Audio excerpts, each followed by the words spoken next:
में 3 बार पूछा गया था, मेल स्टेरिलिटी इन मेज का क्वेश्चन। क्लियर है भाई? बाकी मैं इसको मिटा के फिर दोबारा लिखता हूँ। क्लियर है भाई? चलो इसको मिटा दे क्या?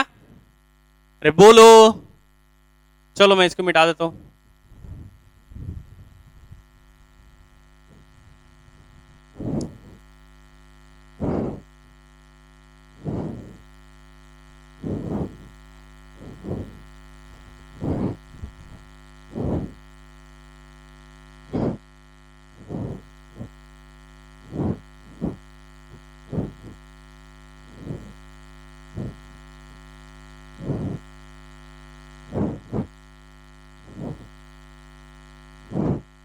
चलो यहां तक समझ में आया क्या? तो अब हमारे पास अगला एग्जांपल क्या था? That is a petite form of east. तो अगला एग्जांपल हम लोग ले रहे हैं, that is a petite form of east. और एक और था हमारा क्या? That is the poky form of Neurospora.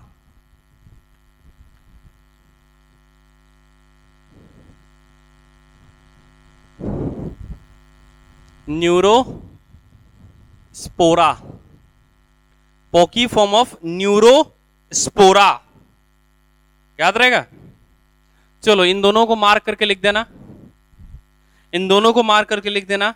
They are, है ना, ये क्या होता है पेटाइट फॉर्म और पोकी फॉर्म, उसकी बात कर रहे हैं। दे आर, लिखेंगे इसके बारे में, they are the slow growing variety of yeast and neurospora. लिखो यहां पे, they are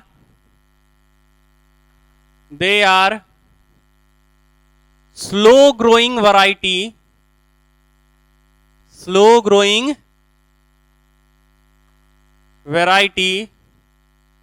of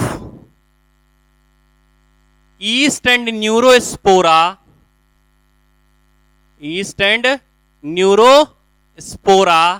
due to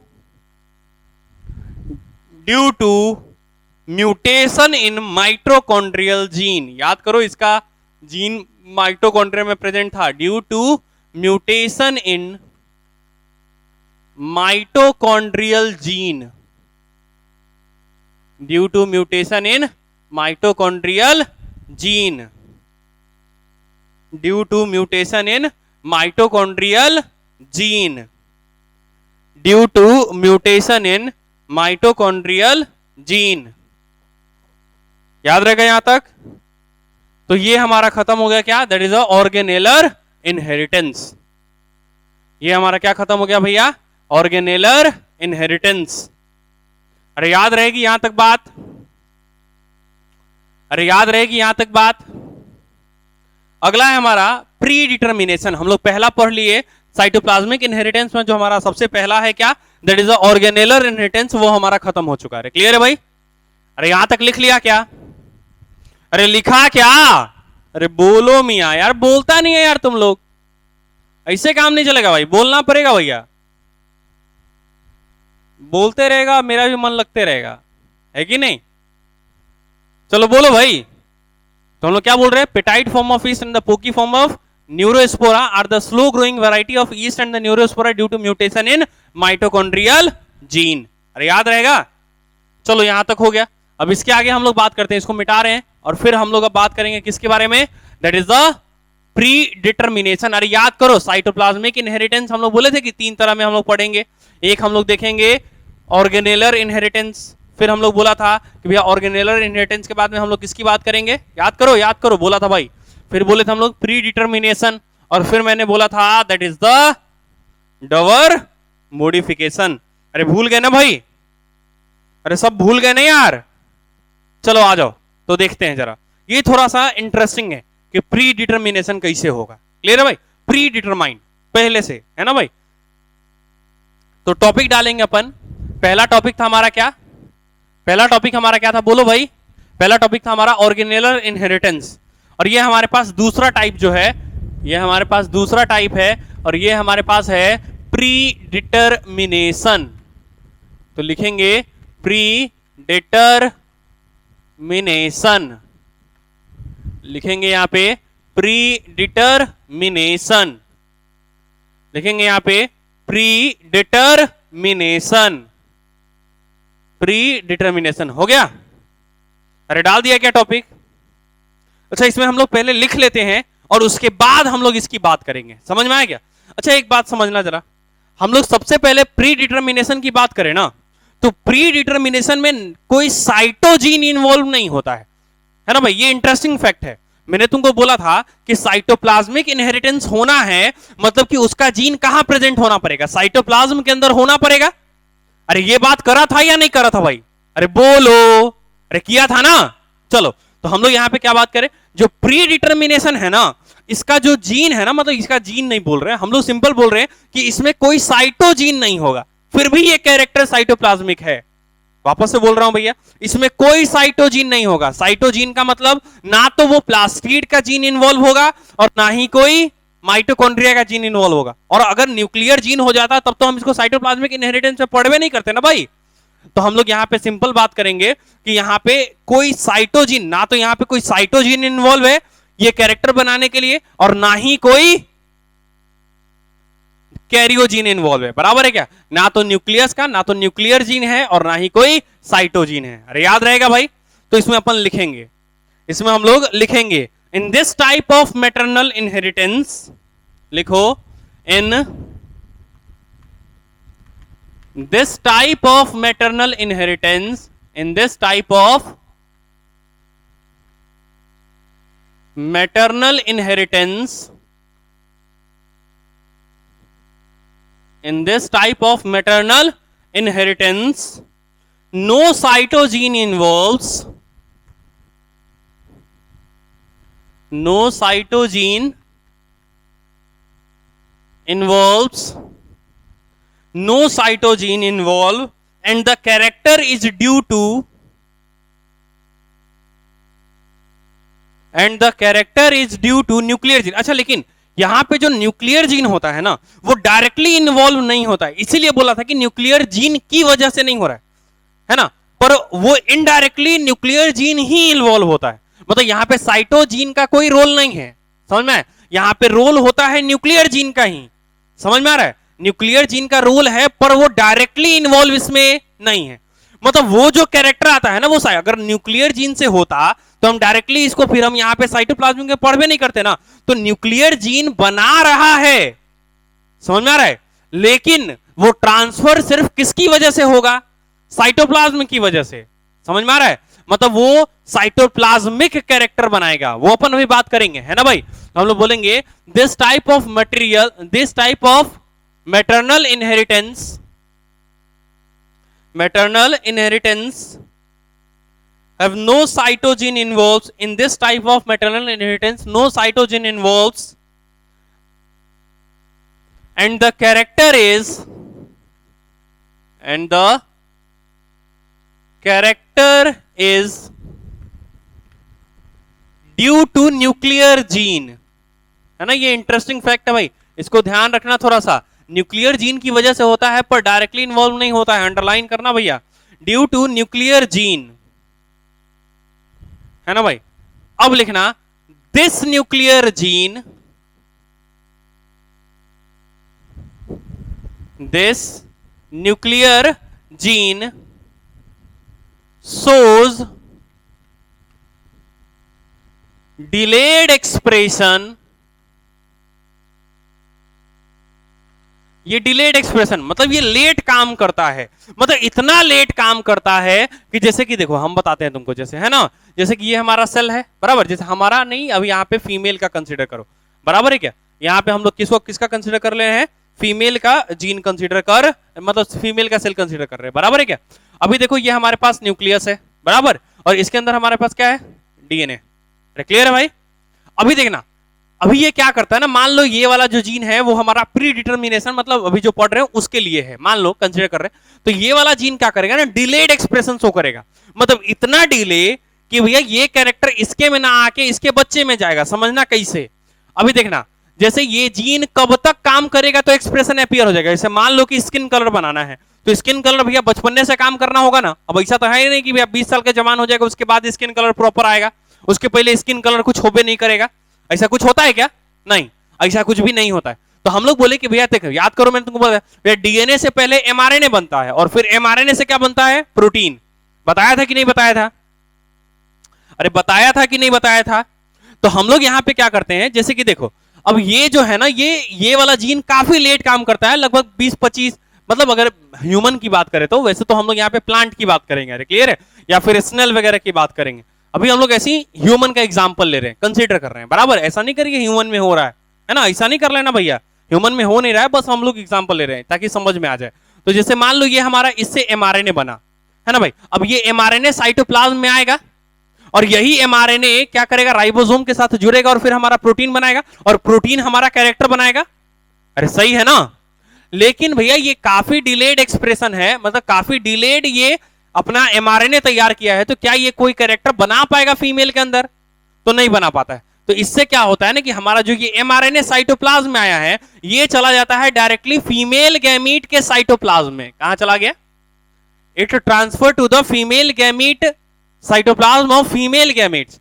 अगर मतलब फीमेल गैमीट के साइटोप्लाज्म में ये एमआरएनए चला गया, अच्छा तुम बताओ इसका जीन ओरिजिनली मदर के न्यूक्लियस में प्रेजेंट है भैया। वापस से बोल रहा हूं, ये जो एमआरएनए फीमेल के गैमीट के साइटोप्लाज्म में गया है, इसका ओरिजिनल जीन कहां प्रेजेंट है? फीमेल के न्यूक्लियस के अंदर। अरे है कि नहीं है?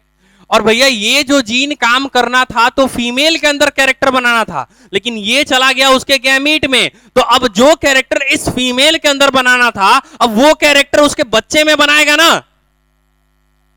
नहीं समझ में आया भाई? अब वो कैरेक्टर किसके अंदर बनाएगा भैया? उसके बच्चे के अंदर बनाएगा। अरे यहां तक समझ में आ रही है या नहीं आ रही है बातें?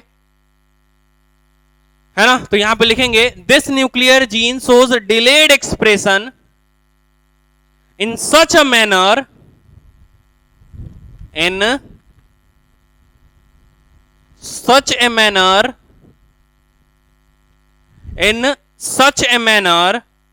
that the mRNA of that the mRNA of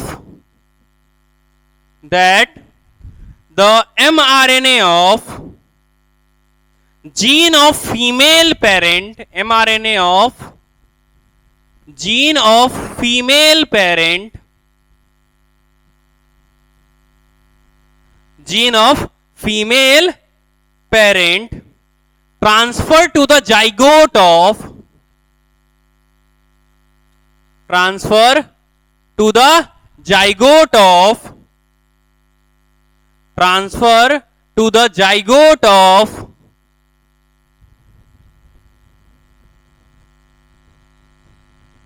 of next generation, zygote of next generation, मतलब अगले जनरेशन के जाइगोट में चला गया। जबकि ये जीन था किसका? मदर का। और इसका जो एमआरएनए बना वो साइटोप्लाज्म में चला गया, और ये साइटोप्लाज्म कहां चला गया? नेक्स्ट जनरेशन वाले में। नेक्स्ट जनरेशन मतलब उसके गैमीट में बन गया, उसके गैमीट में चला गया, उसके गैमीट में चला गया। नेक्स्ट जनरेशन थ्रू द, मतलब अच्छा ये किसके सहारे गया नेक्स्ट जनरेशन में? Through the cytoplasm of female, through the cytoplasm of female, through the cytoplasm of female, through the cytoplasm of female gamete लिखो, है ना भाई? Through the cytoplasm of female gamete, through the cytoplasm of female gamete. Thus it forms character in offspring। कुछ समझ में आया? कुछ समझ में आया क्या मैं क्या बोल रहा हूं भैया? अच्छा ये बड़ी इंटरेस्टिंग बात है, मतलब जो कैरेक्टर बच्चे में बन रहा है ना, उसका जीन मदर के न्यूक्लियस के अंदर प्रेजेंट है। ये गजब है ना भाई? वापस से पढ़ो जरा। In this type of maternal inheritance no cytogene involves and the character is due to the nuclear gene. और ये न्यूक्लियर जीन मदर के न्यूक्लियस में प्रेजेंट है। और भैया ये जा रहा है, इसका जो एमआरएनए ये लेट एक्सप्रेस किया, जिस समय गैमीटोमीट बन रहा था उस वक्त ये एक्सप्रेस किया, और ये जो एमआरएनए बना और ये एमआरएनए चला गया गैमीट ऑफ द फीमेल, मतलब फीमेल गैमीट्स के साइटोप्लाज्म में चला गया। कहां चला गया? फीमेल। तो ये अगर फीमेल गैमीट के साइटोप्लाज्म में गया तो वो तो फर्टिलाइज करके जाइगोट बना देगा, मतलब वो आगे फर्दर ऑफस्प्रिंग में चला गया। अरे कहां चला गया? उसके ऑफस्प्रिंग में गया या नहीं गया भाई? तो ये कहां चला गया भैया, इसके ऑफ स्प्रिंग में चला गया। अरे बोलो ना, समझे में नहीं आता भाई तुम लोगों को। अरे गया या नहीं गया, पक्की बात ना भाई, अरे कंफर्म है, अरे लॉक कर दे क्या, पक्की बात, यहां तक समझ में आ गया। तो हम लोग बोले कि वो चला गया किसके अंदर, साइटोप्लाज्म ऑफ फीमेल गैमेट, और ये फीमेल गैमेट फर्टिलाइज होने के बाद मान लो ऑफ स्प्रिंग मतलब सीड तैयार कर दिया, तो अब क्या होगा, अब वो एमआरएनए है, तो एमआरएनए क्या करेगा, अभी किया है ट्रांसक्रिप्शन, अब करेगा ट्रांसलेशन। अच्छा, ट्रांसक्रिप्शन हुआ मदर के अंदर और ट्रांसलेशन होगा ऑफ स्प्रिंग के अंदर, तो कैरेक्टर भी कहां बनेगा, ऑफ स्प्रिंग के अंदर, क्योंकि प्रोटीन तो ऑफ स्प्रिंग में बना है। तो जीन इसका प्रेजेंट है मदर के अंदर, जीन प्रेजेंट है मदर के अंदर, और इसका कैरेक्टर बन रहा है उसके बच्चे में, उसके ऑफ स्प्रिंग में। तो बताओ क्या ये मैटरनल कैरेक्टर हुआ या नहीं हुआ, क्या हम इसको मैटरनल इनहेरिटेंस बोल सकते या नहीं बोल सकते भाई। अच्छा, ये जरूरी है क्या कि मदर के अंदर जो जीन प्रेजेंट है उसी के अनुसार कैरेक्टर हो, अगर ऐसा प्री डिटर्मिनेशन वाला कंडीशन है तो ऐसा हो सकता है या नहीं हो सकता, तो ऐसा होना पॉसिबल नहीं है।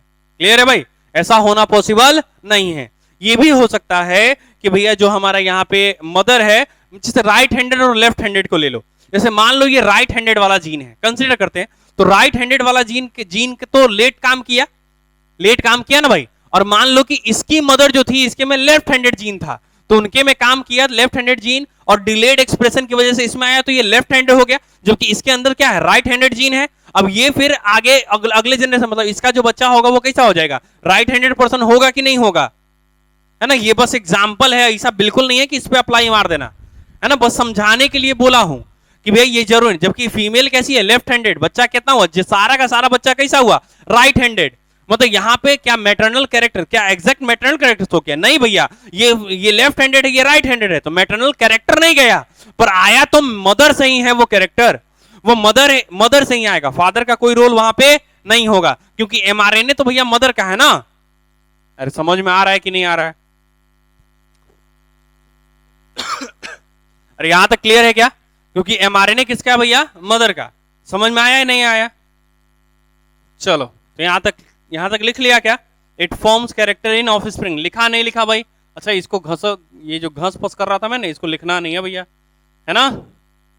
अरे बोलो यार, समझ में आया क्या यार, तुम लोग तो एकदम अजीब आदमी है यार, तुम लोग बोलता ही नहीं है भाई, कितना भी बोलो बोलो बोलो, नहीं हम तो सर नहीं बोलेंगे, कसम खा के आए घर से, बोलेंगे नहीं सर, चाहे जो कर लो आप, है कि नहीं। अरे बोल लो रे, कर लो अच्छा, इसका मतलब तुम क्या बोल सकते